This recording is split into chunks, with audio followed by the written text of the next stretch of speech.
name's Destiny Hollister, and I'm going to be giving a speech on why I think there should be a nationwide law against smoking in vehicles while a minor is present.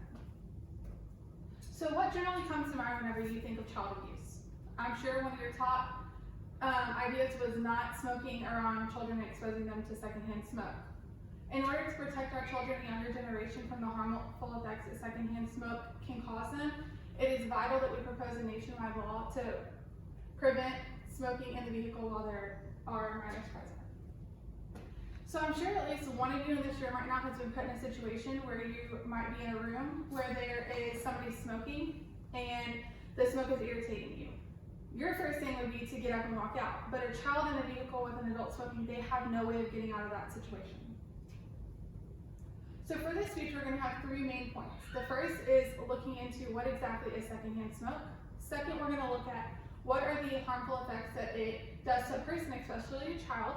And third, we're going to look into what is the solution to this problem, which in my opinion is to pass a nationwide law banning smoking in a vehicle while there's minors present. So what is secondhand smoke? Secondhand smoke is smoke that's burned from tobacco products, which can include cigarettes, cigars, pipes. Tobacco smoke contains more than 7,000 chemicals, including some that are toxic, and around 70 of those can cause cancer. Exposure to secondhand smoke can be tested through your saliva, your urine, blood, and what they're doing is they're testing to see if it contains something called cotinine. Now let's look into some of the health effects that children who have been exposed to secondhand smoke might have to deal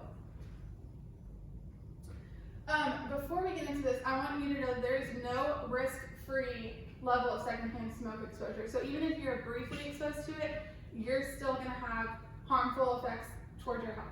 So some of those health effects in children can be ear infections, more frequent and severe asthma attacks, respiratory issues such as coughing, sneezing, shortness of breath, respiratory infections such as bronchitis and pneumonia, and then the risk for sudden infant death syndrome, also known as SIDS, is greater. According to the CDC, since 1964, approximately 2,500,000 non-smokers have died from health problems caused by secondhand smoke. Secondhand smoke, what it means to you, states that babies whose mothers are around secondhand smoke are more likely to have lower birth weights. These babies can have more health problems because they have breathed in smoke. And the CDC also states that children are almost twice as likely as non-smoking adults to be exposed to secondhand smoke. So what is the solution? Although these facts may be daunting, there might be a solution to decrease these problems. Imagine a world where you were responsible for the harm you cause your children, even if it's just smoking around them. So implementing this law will lead to positive changes in health for our children, because children don't have the ability to tell adults, please don't smoke around me because it's going to cause me harmful effects as I grow older. We have to be the voice for these children and give them the platform that they don't have yet. And by passing this law, I'm sure we're going to start seeing a decrease in childhood respiratory issues and the number of kids struggling with asthma decrease. So there are some concrete steps to implementing this law. First, you can reach out to your local senator.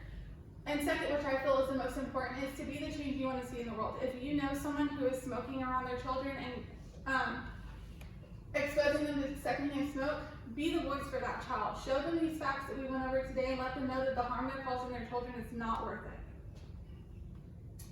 So now that I've provided you with the information you need to make this decision, it's up to you to take action now. Remember that there is no risk-free level of secondhand smoke exposure. We need to put an end to this now. Thank you.